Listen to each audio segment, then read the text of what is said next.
السلام علیکم دوستانو. د پاکستان د پوځي استخباراتو آی مشر جنرال فیض حمید د شنبې په سهار افغان پلازمینه کابل ته رسېدلی دی. د پاکستاني رسنیو په وینا نوموړی به د دې سفر پر مهال له طالب چارواکو سره ګوري او د راتلونکو تجارتي امنیتي اړیکو او موضوعاتو په اړه به ورسره خبرې کوي.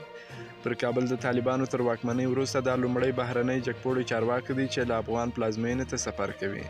پاکستاني رسنۍ هم وایي چې نوموړی د طالبانو په بلنه کابل ته تللی دی، خو د طالبانو ویاند ذبیح الله مجاهد BBC ته وویل دا سفر د پاکستاني لوري په غوښتنه سوی دی او په هړی قطر کې د طالبانو د سیاسي دفتر سره اړیکه نیول سوې وه.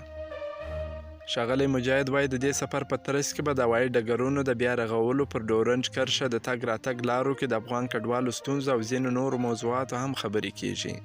د کابل سرینا هوټل کې ځینو بهرنیو خبریالانو د پاکستان د پوځي استخباراتو مشر د دې سفر په اړه پوښتنې کړې دي.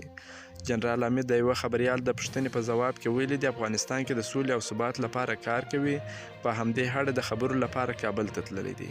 روانه اونۍ اسلام آباد کې د پاکستاني پوځ یوې جګپوړې سرچینې BBC ته ویلي وه پاکستان به د افغان پوځ د بیا منظمولو کې مرسته وکړي.